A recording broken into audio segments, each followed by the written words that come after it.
رب العالمین والصلاة والسلام علی سید الانبیاء والمرسلین وعلی آلہ واصحابہ اجمعین۔ میں مولوی صدیق اکبر، یوٹیوب چینل اسرا ٹی وی سے۔ انگریزی اقتدار۔ اب شمالی ہند میں میمن سنگھ اور چاٹ گام سے لے کر دہلی تک انگریزی اقتدار کا سکہ رائج ہو چکا تھا۔ جنوبی ہند میں حیدرآباد کی طرف دوستانہ نگاہیں اٹھ رہی تھیں۔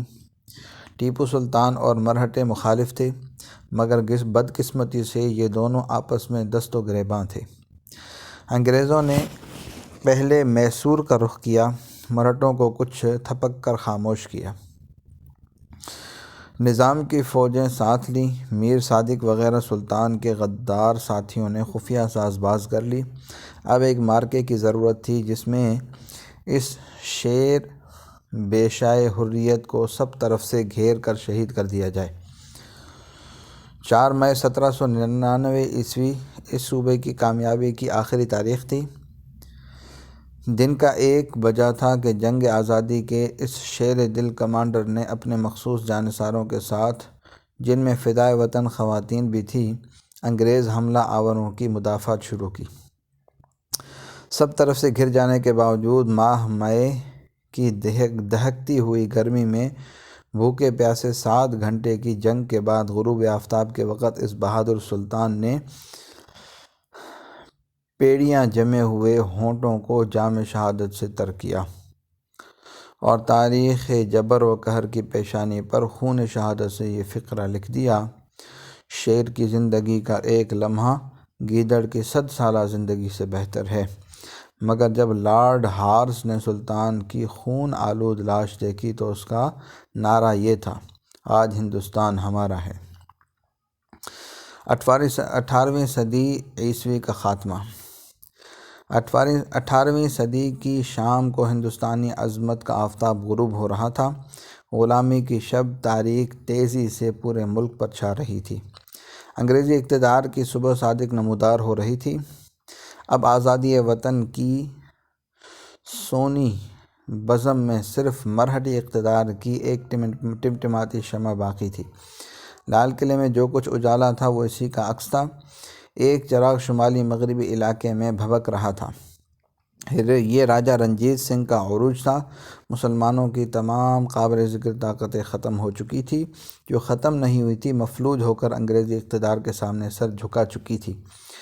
1800 عیسوی کے آخر میں لارڈ لیک انگریزی فوجوں کو لے کر دہلی کی طرف بڑھا۔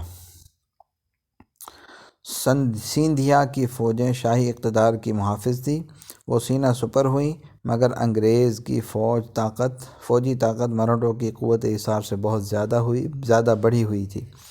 مجبوراً شکست خوردہ دہلی نے انگریزوں کا استقبال کیا۔ لارڈ لیک نے دہلی پر تسلط کر کے شاہ عالم سے ایک نیا معاہدہ کیا۔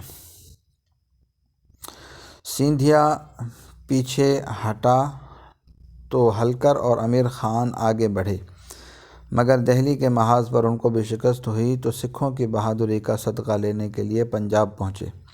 یہاں ان کو کچھ مالی امداد تو مل سکی، مگر فوجی امداد کے لیے کوئی سکھ سردار تیار نہیں ہوا۔ بڑی امید مہاراجہ رنجیت سنگھ سے تھی، اس نے بھی صاف انکار کر دیا۔ اب مجبوراً ان کو انگریزوں کے سامنے ہتھیار ڈالنے پڑے اور 1806 میں لارڈ لیک سے ایک معاہدہ کر کے اپنے ملک واپس ہوئے۔ مگر انگریزوں کے خلاف غم و غصے کی جو آگ ان کے سینوں میں بھڑک رہی تھی وہ اب بھی کم نہیں ہوئی تھی۔ لیکن بدقسمتی یہ تھی کہ پورے ہندوستان میں کوئی نہیں تھا جو ان کی ہم نوائی کرتا۔ صرف ایک راجہ اور ایک فقیر ان کا ہم نوا تھا: راجہ مادھو جی سیندھیا اور فقیر شاہ عبدالعزیز۔ ہلکر اور سیندھیا کی باہمی رقابت و عداوت تاریخ کا مشہور افسانہ ہے۔ اس رقابت نے ان کو آج تک الگ الگ رکھا تھا، لیکن انگریزوں کی مخالفت ایک مشترکہ مقصد تھا جس نے ان تینوں کو متحد کر دیا، یعنی امیر علی خان، ہلکر اور سیندھیا۔ انگریزی اقتدار کی نوعیت اور آزادی وطن کے متعلق ایک پیچیدہ سوال۔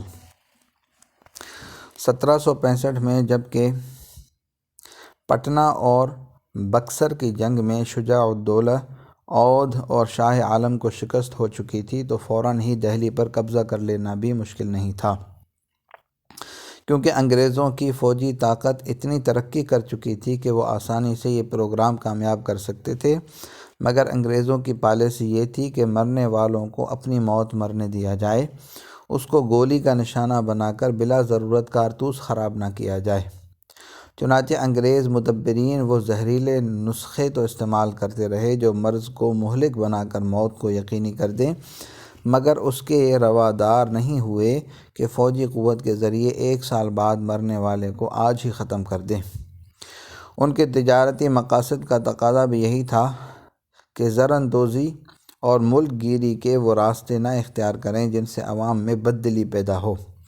جب 1803 میں دہلی پر قبضہ کیا تو یہاں بھی اس سوچی سمجھی اور طے شدہ پالیسی سے کام لیا گیا، یعنی بادشاہ کو معزول کرنے اور شاہی تخت و تاج چھیننے کے بجائے بادشاہت کا وہ نمونہ پیش کرنے کی کوشش کی گئی جو انگلستان کی آزاد پارلیمنٹ خود اپنے بادشاہ کے لیے طے کر چکی تھی اور جس پر خود انگریزوں کے وطن میں سالہ سال سے عمل ہو رہا تھا، یعنی بادشاہ کو تاج و تخت کے ساتھ باقی رکھتے ہوئے صرف اختیارات ایسٹ انڈیا کمپنی کے تسلیم کرا لیے گئے، اور اس کی تعبیر یہ کی گئی کہ خلق خدا کی ملک بادشاہ سلامت کا اور حکم کمپنی بہادر کا۔ غور فرمائیے کس قدر نازک پوزیشن ہے۔ خدا کی خدائی اور اس کی قدرت کاملہ تسلیم کرنے کے مذہب کا دامن بھی دونوں ہاتھوں سے تھام لیا گیا ہے۔ مغل بادشاہ کی بادشاہت اور آل تیمور کی عظمت بھی محفوظ کر دی گئی ہے۔ صرف کاروبار حکومت جو ہندو یا مسلمان امراء اور وزراء کے حوالے ہوا کرتا تھا، اب ایسٹ انڈیا کمپنی کے حوالے کر دیا گیا ہے۔ تہذیب اور کلچر کے لحاظ سے نہ صرف یہ کہ ان کی حفاظت کا وعدہ کیا گیا ہے بلکہ ہندوؤں کے سماجی معاملات پنڈتوں کے اور مسلمانوں کے معاشرتی معاملات قاضیوں کے سپرد کر کے ان کو کلچر اٹانمی، تہذیبی خود مختاری بھی دے دی گئی۔ عوام اس زمانے کے خواص بھی اس فرق کو نہیں سمجھ سکتے تھے جو سابق امراء اور وزراء کے اختیارات انگلستان کی پارلیمنٹ اور کابینہ اور ہندوستان کے بورڈ آف ڈائریکٹرز کے درمیان تھا۔ ان کی نظر مذہب پر، تہذیب پر اور بادشاہ پر تھی۔ یہ سب محفوظ تھے، لہذا ایک نہایت ہی نازک سوال تھا کہ موجودہ حالت کو آزادی کہا جائے یا غلامی۔ اسلامی قوانین کے روح سے پیچیدہ سوال یہ ہے کہ اب ہندوستان کو دارالاسلام مانا جائے جیسا کہ پہلے تھا، یا دارالحرب کہا جائے جہاں برسر اقتدار طاقت سے جنگ کرنا ورنہ اس ملک سے نکل جانا مذہباً فرض ہے، یا اس کو دارالامن مانا جائے جہاں اگرچہ حکومت غیر مسلم ہے مگر مسلمانوں کی جان و مال محفوظ ہے اور مذہبی آزادی ان کو حاصل ہے، اور اس بنا پر حکومت سے جنگ کرنا درست نہیں۔ بہرحال ایک نہایت ہی پیچیدہ سوال تھا جو 19ویں صدی عیسوی کے شروع ہوتے ہی سیاسی مفکرین اور علماء اکرام کے سامنے آیا۔ اس سوال کے جواب میں اختلاف رائے ہو سکتا تھا اور انگریز جیسی شاطر اور ڈپلومیٹک قوم کے لیے نہایت آسان تھا کہ اس اختلاف سے فائدہ اٹھا کر لوگوں کو گمراہ کرے۔ چنانچہ اس نے ایسا ہی کیا اور کامیاب ہوئی، مگر حضرت شاہ ولی اللہ صاحب قدس اللہ سرہ العزیز کی سیاسی درسگاہ کے تربیت یافتہ پختہ کار ایسے شعبدوں سے مسحور ہونے والے نہیں تھے۔ چنانچہ اس پارٹی کے رہنما سید شاہ عبدالعزیز صاحب قدس اللہ سرہ العزیز نے فتویٰ صادر فرمایا۔ صلی اللہ تعالیٰ علی حبیب سیدنا محمد وعلی آلہ وصحبہ اجمعین برحمتک یا ارحم الراحمین۔